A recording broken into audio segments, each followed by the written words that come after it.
इस अंबेडकर जयंती मनाने से बहुत फायदे भी हुए हैं।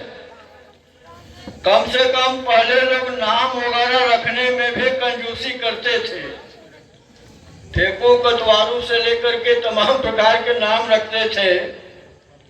लेकिन जब हम लोग कहे कि भैया नाम रखने में क्या पैसा लगता है, आप भी अच्छा अच्छा नाम रखिए, तो अब यहाँ भी हमारे समाज में, इस बस्ती में भी अच्छे अच्छे नाम सुनने को मिलते हैं, कहने को मिलते हैं। डॉक्टर भीमराव अम्बेडकर एक विचार है। पैदा तो जरूर हुए थे और 65-66 वर्षों तक इस देश में रहे और हम लोगों के लिए, समाज के लिए बहुत बड़ी सेवा किए। एक कहावत है देहात में कि जाके पैर न फटी बेवाई, ऊका जाने पीर पर आई। जो गरीब नहीं रहा है, गरीबों की हालत नहीं जानता है, उसको लगता है कि मैं सोने का चम्मच लेकर पैदा हुआ बड़े घर में, तो ऐसे ही सब लोग होंगे। लेकिन आज पीड़ा, जब पॉलिटिकल साइंस से, राजनीति शास्त्र से, बीएचयू से पढ़ा हुआ पंकज सोनकर, जो बिंद गुरुकुल कॉलेज में प्रोफेसर है, और उसने अपनी पीड़ा बताई कि पढ़ने लिखने के बावजूद हम वहां पर प्रोफेसर हैं, लेकिन इंटरमीडिएट पास जो वहां का चपरासी है, वह भी हमसे सोचता है, ऐसी भाव भंगिमा रखता है कि वह उसी को प्रणाम करे, उसी को नमस्कार करे। वह ये नहीं समझ रहा है, उसको तो है कि वो सुनकर बिरादरी का है, आ गया है पढ़ाने के लिए प्रोफेसर बन करके, लेकिन मैं उच्च जाति का हूँ। ऐसे ही जब भीमराव अम्बेडकर जी आए थे और कोल्हापुर नरेश ने, साहू जी महाराज ने वहां पर जब उनको नौकरी पर रखा अपने स्टेट में, तो वहां की उस समय की स्थिति जो दिखाई जाती है, जो बताई जाती है, जो इतिहास लिखा है कि आते थे, चपरासी थे, ब्राह्मण, लेकिन ऊपर से ही फेंक करके कागज चले जाते थे। पानी देने के लिए होता था तो उनके लिए अलग से गिलास रखा रहता था और उस गिलास से पानी दिया जाता था। अंत में तंग में आकर के उन्होंने कोल्हापुर स्टेट की नौकरी छोड़ दी कि जहां हम इतने जगह, इतने भाषाओं से, हम अमेरिका से, हम कोलंबिया से, हम ब्रिटेन से पढ़ करके आए हैं, बैरिस्टर ऑफ लॉ हैं, और वहां हमारे साथ इस तरीके से व्यवहार किया जाता है। और तब उनके कहने पर उस समय के जो राजा थे कोल्हापुर नरेश के, साहू जी महाराज, उन्होंने कह करके वहां पर के आरक्षण लागू करवाया था।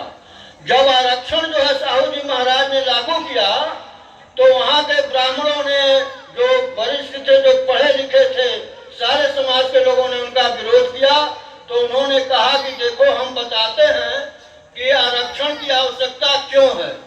उन्होंने 10-20 बोरा चना मंगवाया और अपने अस्तबल से घोड़ा छुड़वा दिया और कहा कि आप लोग बैठ करके देखिए कि कौन चना खाता है। तो उसमें जो सबल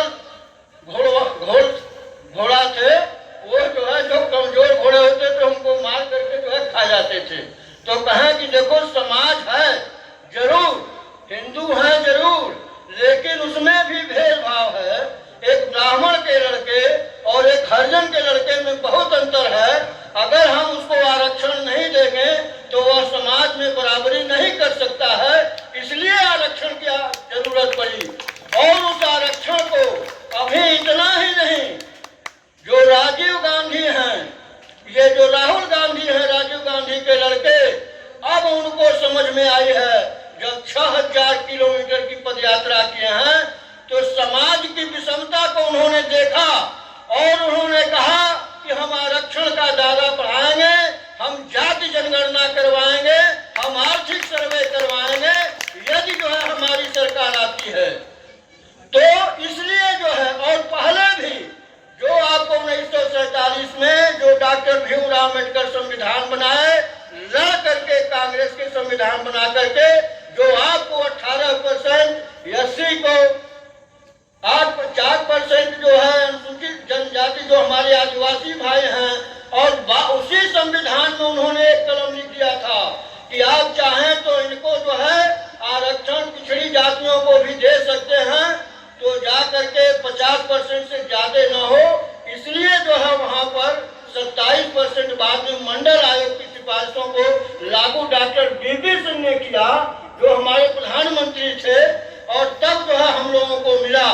फिर शिक्षा में आरक्षण कांग्रेस ने दिया, 27% आरक्षण को 9% बढ़ा करके 3 बार में, और उन्होंने 13 सीट भी बढ़ाया। अर्जुन सिंह जो उस समय के शिक्षा मंत्री थे, मध्य प्रदेश के रहने वाले थे, तो इस तरीके से कांग्रेस ने पढ़ाई में भी जो है दिया। और अब उनका कहना है कि हम जिसकी संख्या भाई है, और जैसा कि बिहार में जाति जनगणना हुई है, वहां पर जो है जितना जिसकी संख्या है, अगर हरिजन की आबादी बढ़ गई है, पहले जो है 18% थी, अगर 22% हो गई, तो 22% के कारण जो है उनको अब आरक्षण जो है 22% मिलेगा। और उन्होंने कहा है कि हम 50% का कैप तोड़ देंगे, हम 73% तक 90% तक जो है आरक्षण देंगे, क्योंकि अभी भी समाज में वही गैर बराबरी चल रही है। भले हम जो है राजनीति में हैं और भी चीजों में हैं, लेकिन भेदभाव किया जाता है। और आज आप प्रत्यक्ष रूप में पंकज सोनकर से सुन लिए कि कैसा जो है व्यवहार किया जा रहा है।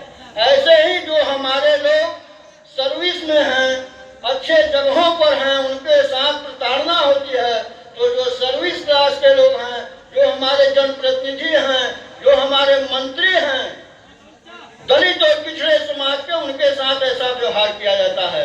अगर ये भगवान का शुक्र मनाइए कि डॉक्टर भीमराव अम्बेडकर थे और उनके पैर में मोबाइल फटी थी, सारा संघर्ष झेला था, सारा अपमान झेला था, इसलिए उन्होंने संविधान में लिपिबद्ध किया। इसलिए आज जो बात हो रही है कि संविधान खतरे में है, तो अब चुनाव का अवसर आ गया है, किसी को कहने की जरूरत नहीं है। आप सभी लोग समझदार बनिए कि कौन सी सरकार जो है मनुस्मृति लागू करने के लिए 400 पार का नारा दे रही है, और कौन संविधान को बचाने का कार्य कर रहा है। उन लोगों में आप जो है सोच समझ करके इस बार 2024 के चुनाव में मतदान करिएगा। किसी से कुछ कहना नहीं है, अपने लोगों में उस बात को, विचार को करके जो है आगे बढ़ना है। और अगर ये सरकार नहीं हटी तो वह दिन दूर नहीं जबकि मनुस्मृति लागू होगी। इसलिए हम लोगों को आगाह करना है कि हम ये नहीं कहेंगे कि किस पार्टी को वोट देना है, लेकिन इनसे अदर जो है आपको वोट करके जो है सरकार बनवानी है, जिससे कि आपका संविधान बचा रहे, डॉक्टर अम्बेडकर का संविधान बचा रहेगा।